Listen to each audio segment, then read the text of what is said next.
Hello everyone and welcome to forensic extract. So आज की कहानी है पुनर्जन्म पे आधारित। या आपको पता है, यदि एक मरा हुआ आदमी फिर से किसी के अंदर आके सब कुछ बताए तो कैसा लगेगा। सो पूरी कहानी जानने के लिए बने रहिए and please do subscribe forensic extract and press the bell icon. Karan Arjun ने तुम्हें मारा है। अरे वो जहन्नुम में गए हुए करण अर्जुन ने। जीजा जी, हमारी आंखें धोखा नहीं खा सकते जीजा जी। जीजा जी, हमने वो चेहरे देखे हैं, वो करण अर्जुन ही है। कहानी की शुरुआत होती है फारुखाबाद से। फारुखाबाद में सुमित्रा नाम की फीमेल अपने बेटे और अपने इन-लॉज के साथ रहती थी। हस्बैंड दिल्ली काम करता था, बहुत कम आना जाना होता था उसका। पूरी फैमिली के साथ अच्छे से रह रही थी। एक दिन क्या होता है, अचानक से वो बेहोश हो जाती है और उसको दौरे आने लगते हैं। दौरे आने के बाद में घर वालों ने कुछ इलाज कराने की नहीं सोची, क्योंकि वो कुछ देर के बाद ठीक हो जाती है। ऐसे कई सालों तक चलता रहा। एक बार उसने अनाउंस किया कि 3 दिन के बाद उसकी डेथ हो जाएगी। 3 दिन के बाद सुमित्रा बेहोश हो जाती है। घर वाले सोचते हैं कि वो मर चुकी है। उसकी सांसें नहीं चल रही थी और नब्ज भी बहुत धीमी हो गई थी। गांव वाले इकट्ठा हो जाते हैं। इकट्ठा होकर उसकी क्रिमेशन की तैयारी की जाती है और उसी बीच सुमित्रा वापस से उठ खड़ी होती है। सुमित्रा कुछ देर तक कुछ नहीं बोलती है, वो बेहोश वाली कंडीशन में रहती है और कुछ मिनट्स के बाद वो सबको पहचानने से इनकार कर देती है। वो अपने बच्चे को नहीं पहचान पा रही थी, वो अपने घर वालों को नहीं पहचान पा रही थी, वो अपने हस्बैंड को नहीं पहचान पा रही थी, वो अपने रिलेटिव और जो गांव वाले जितने भी थे उनको नहीं पहचान पा रही थी। वो एक अलग पहचान लेके आई और अपने आप को शिवा के नाम से सबको बता रही थी। वो एक्सप्लेन कर रही थी सबको, बार बार यही कह रही थी कि वो दिव्यापुर, जो कि एक दूसरी जगह उत्तर प्रदेश में, वहां की रहने वाली है और उसके 2 बच्चे हैं और उसके इन-लॉज ने उसको मारा है। कि इस तरह की कहानी सुन के किसी ने विश्वास नहीं किया। घर वालों ने भी कुछ ज्यादा ध्यान नहीं दिया। काफी महीनों तक ऐसे ही चलता रहा। सुमित्रा शिवा के रूप में घर में रह रही थी। अपने बेटे को एक्सेप्ट करने से मना किया उसने। अपने हस्बैंड के साथ उसने अजीब तरह का बर्ताव करना शुरू कर दिया। अपने इन-लॉज को दूसरे नाम से पुकारना शुरू कर दिया। वो अपने फादर इन-लॉ को चाचा के नाम से बुलाती थी, अपनी मदर इन-लॉ को अम्मा के नाम से बुलाने लगी और अपने हस्बैंड को ठाकुर साहब के नाम से बुलाने लगी। सारी जो आइडेंटिटी है वो उसने चेंज कर ली। वो एक रूरल फैमिली में रहने वाली लड़की थी। उसने धीरे धीरे अर्बन स्टाइल अपना ली, क्योंकि शिवा एक मॉडरेटली एजुकेटेड फीमेल थी।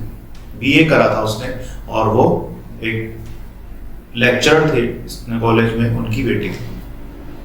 घर वालों ने ध्यान नहीं दिया। चलता रहा काफी महीनों तक। कुछ दिनों के बाद गांव में आसपास खबर फैलती है तो पता लगता है दिव्यापुर में रहने वाले शिवा के फादर को। शिवा की डेथ हुई थी कुछ महीनों पहले और शिवा की डेथ की पुलिस कंप्लेंट लिखवाई थी शिवा के फादर ने कि उसके इन-लॉज ने और उसके रिलेटिव्स ने मिलकर उसकी हत्या करी। उसकी बॉडी को रेलवे ट्रैक पे डाल दिया जाता है और बोला जाता है कि उसने सुसाइड करी है। लेकिन शिवा के फादर ने फिर भी उन पे एलिगेशन लगाया उसके इन-लॉज पे और इसको पुलिस को इन्वेस्टिगेशन करने के लिए एफआईआर फाइल करी। शिवा के फादर को जो भी पता लगता है कि फारुखाबाद में एक लड़की में आपकी बेटी की आत्मा आ गई है और वो सारी इंफॉर्मेशन बता रही है, सारी नॉलेज उसको है, आपके घर परिवार की सारी जो बात है वो उसको पता है। शिवा के फादर शुरू में इग्नोर करते हैं, लेकिन बाद में एक आदमी के थ्रू सुमित्रा के घर आता है।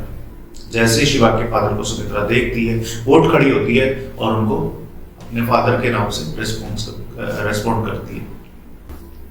सुमित्रा सारी चीजों को आइडेंटिफाई कर रही थी।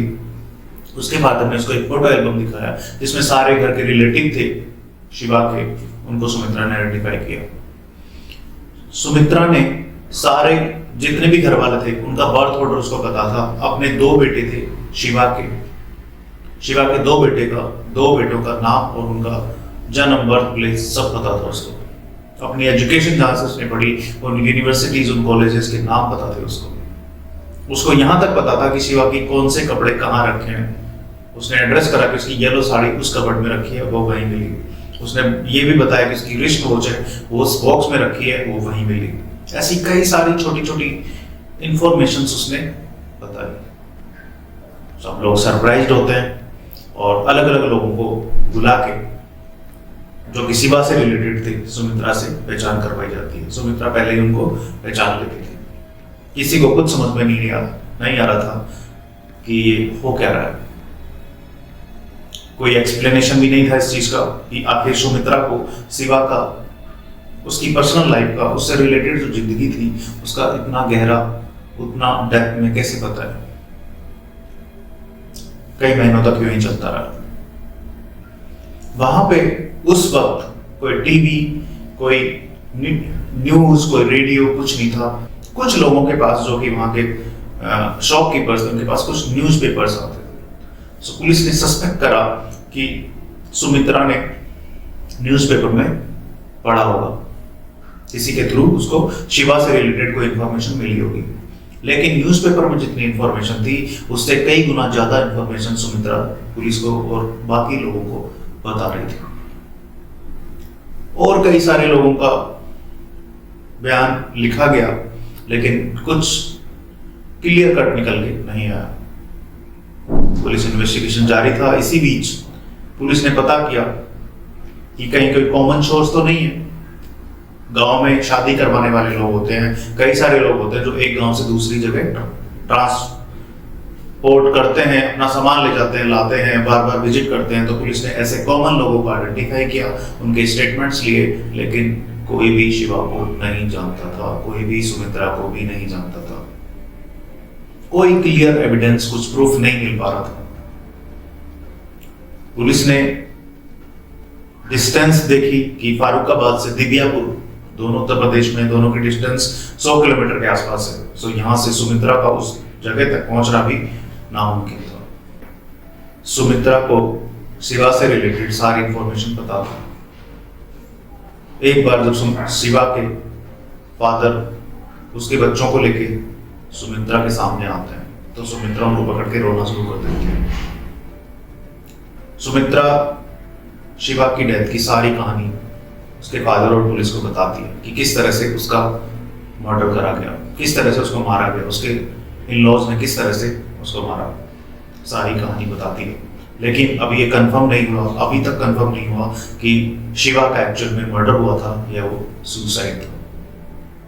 लेकिन ये कहानी जिसमें सुमित्रा को सब पता था, इसका क्या एक्सप्लेनेशन हो सकता है, ये उस वक्त पुलिस और कोई इन्वेस्टिगेटर समझ नहीं पा रहा था।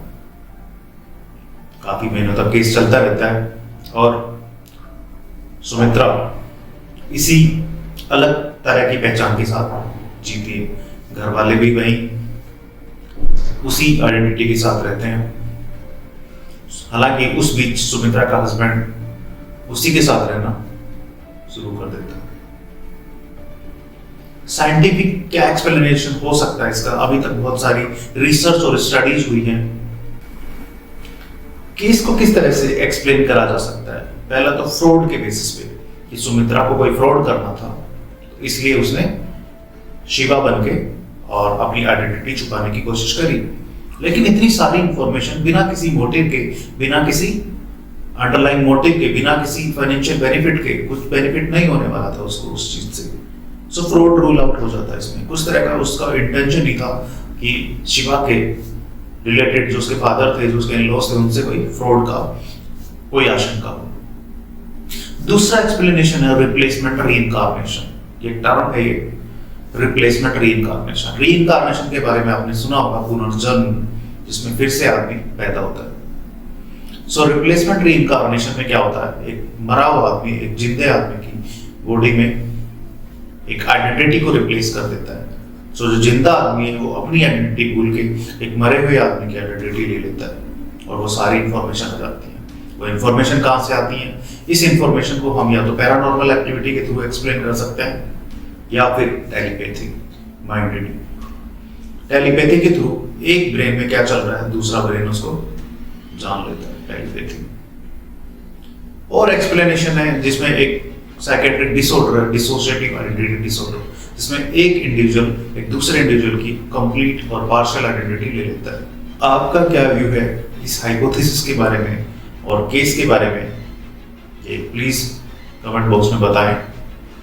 एंड इस तरह के बहुत सारे केसेज हैं जिसमें कि कोई एक्सप्लेनेशन नहीं था, केस को सोल्व करने का कोई एक्सप्लेनेशन नहीं था, और इस तरह के इंडिविजुअल कोई साइकेट्रिक डिसऑर्डर या फिर कुछ पर्सनल गेन की वजह से या फिर कुछ इमोशनल डेप्राइवेशन की वजह से इस तरह की एक्टिविटीज करते हैं। पुलिस को पता लगता है कि सुमित्रा की जब बचपन की हिस्ट्री निकाली जाती है तो उसकी माँ का बचपन में ही देहांत हो जाता है और फादर ने उसको थोड़ा नेग्लेक्ट करके रखा, इसलिए वो मेल फिगर से हमेशा डेप्राइव रही।